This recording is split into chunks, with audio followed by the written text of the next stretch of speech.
You concluded tonight's class with some thought, different people sharing on what self-care would mean, also focusing on some of the issues confronting Noahide. Examples besides what I threw out of self-care, nurturing yourself when things are hard. Any other ideas people have that have helped them in this area? I spoke about walking, some people like exercising, deep breathing, writing, journaling, reading, talking to friends, talking to God, just really making time to be strong, to strengthen yourself so you can be the strong person you need to be. I actually had a thought on that one where I am really struggling to figure out what are those nurturing things. And so I'll try something every once in a while. Like the other night, I put on just a really silly movie I hadn't seen before while I was folding laundry. And I'm halfway through the movie going, this is terrible. This is a terrible movie. And just turn it off because it's like, well, that wasn't doing any good. And for me, like the self-care is like learning to experiment with what is and what isn't. And honestly, the other day, getting French fries and then not eating them because they actually tasted terrible was really empowering, because we're really big on we don't waste in this house. We don't waste money. We don't waste food. But then saying to myself, like, I don't need to eat these French fries. I wanted them because they're comforting and they're terrible. Don't eat them. Yes, that's self-care. You don't have to eat horrible food, even though they cost money and you don't want to waste. But you know what? You don't have to be the garbage can for the terrible food. Absolutely. That sounds like you're taking care of yourself. Becca, what did you want to add? I think I would add something like hobbies. My friend and I jointly enjoy being creative, beautifying things, doing things that are pretty.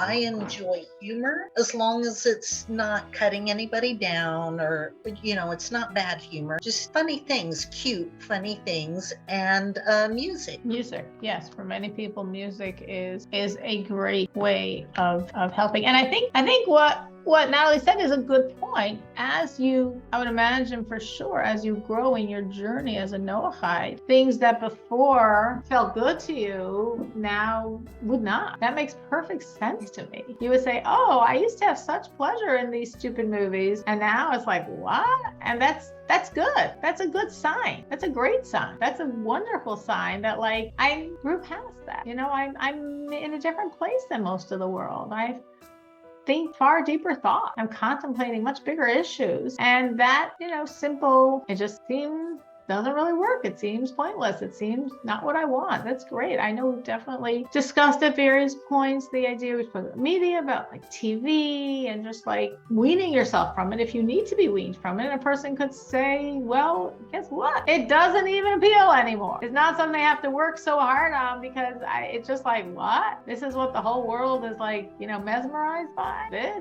These movies, this television, it's distasteful or it's empty. It's, meaningless.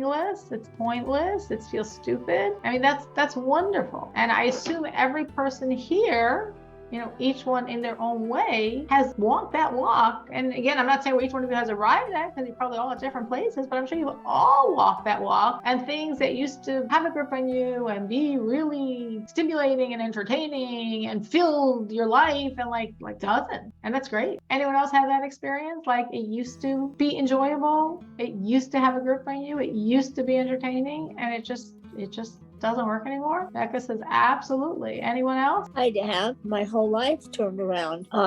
We quit watching TV. We quit going to movies. We quit basically even socializing with people that, weren't the people that, not that they were bad people, but we didn't enjoy it. There was too much secular things. Like we never did enjoy the football games, but we would go just to socialize. Just so, yeah, you got it.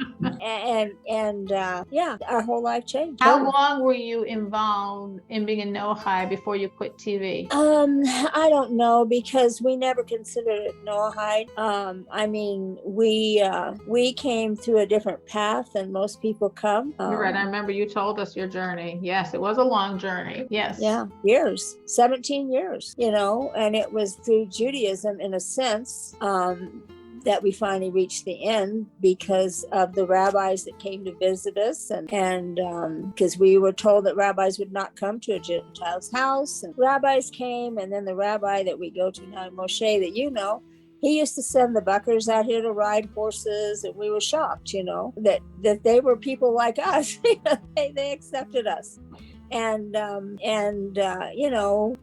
it was a journey of 17 years. That's all I can tell you. And you remember at what point you stopped TV? Oh gosh, that was so many years ago. That was probably after Orrin had come. That's been 10 years, about 12, 13 years, I suppose. Wow. We were still, we would watch not TV like most people. We would watch the nature channels, the things like the ice skating, things like that. Quit watching the ice skating because of the immodesty. It was beautiful, but we couldn't take the immodesty anymore. And that's, for Jack being a man, for him to say this is wrong was quite a huge step for a man. Yeah, But when you do so, when a person comes to that point of saying, I'm done, this isn't my world, this isn't how I want my world to be. And it could be a struggle. And at that moment, if you're stopping a program or television in general or any of this stuff, it could be like a struggle. And piece of your more base nature wants it for whatever reason, companionship, enjoyment, entertainment, fills a certain void or time. But when you stop, what should happen? The longer you stop, the more sensitized you become. And then you look and say, that? I was comfortable watching that. I wanted to fill my time with that. I spent time. I'll be back in a minute. That's what should happen. As you walk away from it, as you can separate yourself, it should become more and more like transparently obvious that is not your world and not what you want your world to be and not what you want. Like you just do not want that. And I have to say that when we stopped, it was difficult not to go back and watch shows of nature shows, or even the nature shows weren't bad. I mean, to watch them was fine. But the ice skating and all dance shows, the dance was beautiful, but it was hard because that night, they were coming on, you would be tempted. Well, one night won't hurt, that's the hard part, is not giving in to, one time won't hurt. And we did good, though. I think we only did ice skating one time. Great. Very impressive. Someone else had that experience that they stopped and then maybe they felt the resolve crumbling, but just stuck with it and reached that point of saying, I don't want this. This is not what I want. This is not the world I want to be inhabited by. Corey? I can think of an example. As I used to sell Mary Kay, and I enjoyed getting together with the ladies, and we'd win like free jewelry and bags, and it was more of like getting together with the ladies. But then that was like learning, coming out of all the secular holidays, and all the things that we did were all revolved around all those times, and I just didn't really care about that stuff anymore, and or even wearing makeup. And so it just kind of like, this is not at all where I'm at anymore. So I just stopped. But so now, I think that's where it's important to answer your second question, or first one, about taking care of yourself, is like really getting to know yourself and what you even like. And it's kind of hard being a mom because you're so used to taking care of everybody else. So for me, it was exercise. I really enjoy the group classes, and I've been going to yoga, and just taking that time to just relax is really hard for me. So the yoga has helped a lot, and the exercise classes. And so now, as far as like getting together with ladies, so then I just study. I have study groups, so I find a lot of enjoyment in that, and so I'm learning a lot too. So then I just get together with my ladies. And you have the social piece. Right, so it works out great. Wonderful. That's wonderful. We need the social piece, especially in this like post-COVID world where everything is on Zoom. It's nice to get together and see people and network, and for sure. Well, that's one thing about being a Noahide is very difficult, because there's not people in your area. To get together socially is, at least for me, it's impossible. There's nobody else here. Everybody's Christian. And so there is no interaction socially for me. So Corey, when you say you're going to classes, I thought you meant like Jewish classes. That's what I assumed you meant in terms of studying. Is that what you meant? Yeah, I mean, as far as now that I'm in the community, but I was out in Virginia, out in the middle of nowhere. So all of that was online or just phone calls, which it's not the same for sure. But now I have a lot of people around me to where we could just get together in person for sure. But yeah, I definitely felt that. I felt in general. I remember when we started this class, which was quite a number of years ago, and I'm really bad with time. I don't know if Danielle, you remember when we started the class? I don't remember. That's right. 3 years Sorry, ago. I don't. I don't It's either.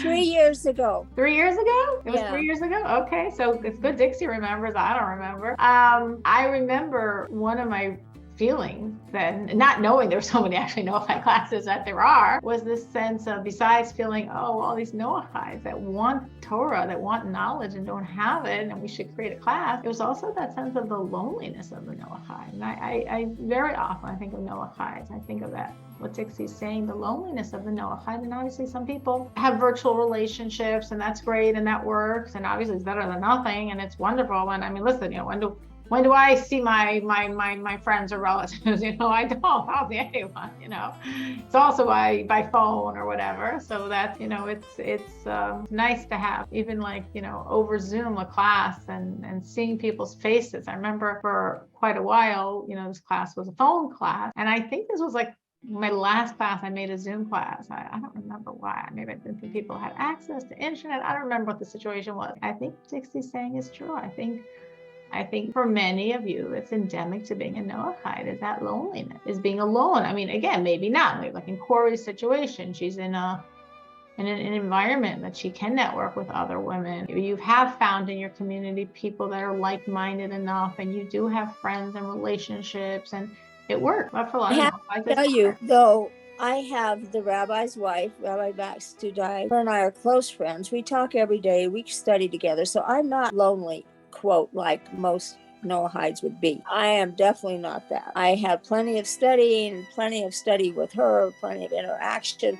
So for me, I'm perfect, but very few Noahides ever have that. I agree with you. I think that it's definitely a challenge of a Noahide, and that's why I think it's so wonderful that there's nowadays so many opportunities with all these different groups, Facebook groups. However, you know, there are groups and there are classes and there are ways, if you don't have, as Dixie's saying, a person in your life in your neighborhood, there's, you know, finding in the broader worldwide Noahide community people that you can talk to one-on-one after, you can exchange phone numbers, and you can connect to and find people with similar, you know, situations, ages, interests, because I do think that's a challenge. And again, sometimes it works. I don't remember who were the two people that I think it was like last class for some strange reason. I don't even know why.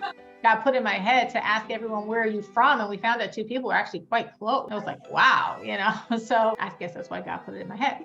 So, no, there definitely happens. It definitely comes up. There's definitely other people, but it's definitely one of the challenges. It definitely is. All right. Wow. Okay. So we somehow veered a little bit off topic. But obviously it was on topic because it was what we're supposed to talk about. So what we were discussing, just to wrap up, is this idea of knowing that no situation is impossible, knowing that every situation we have God in our court. You know, we have the most powerful, and it's just how do we access that, and the positivity and the confidence and doing our research to give God tools in nature, and knowing how powerful we are and not losing trust in ourselves, and nurturing ourselves to keep up our power, and adding and knowing. I envision it like the candy store. You know, I'm going to put enough money on the table. I'm going to get the bins I want. I'm going to give God what he's waiting for, which is why this whole situation is existing. And it will be resolved, because there's a reason behind this all. And it's God's fingerprints every step of the way. Thank you so much for joining. Thank you so much for joining. You should have a blessed Thank you. And if anyone has things they would like us to talk about on class, please share with Danielle, put in our group, so we can make sure the classes are centered around what your questions are, what you want to discuss. Have a wonderful week. Thank you so much. Thank you. Thank you.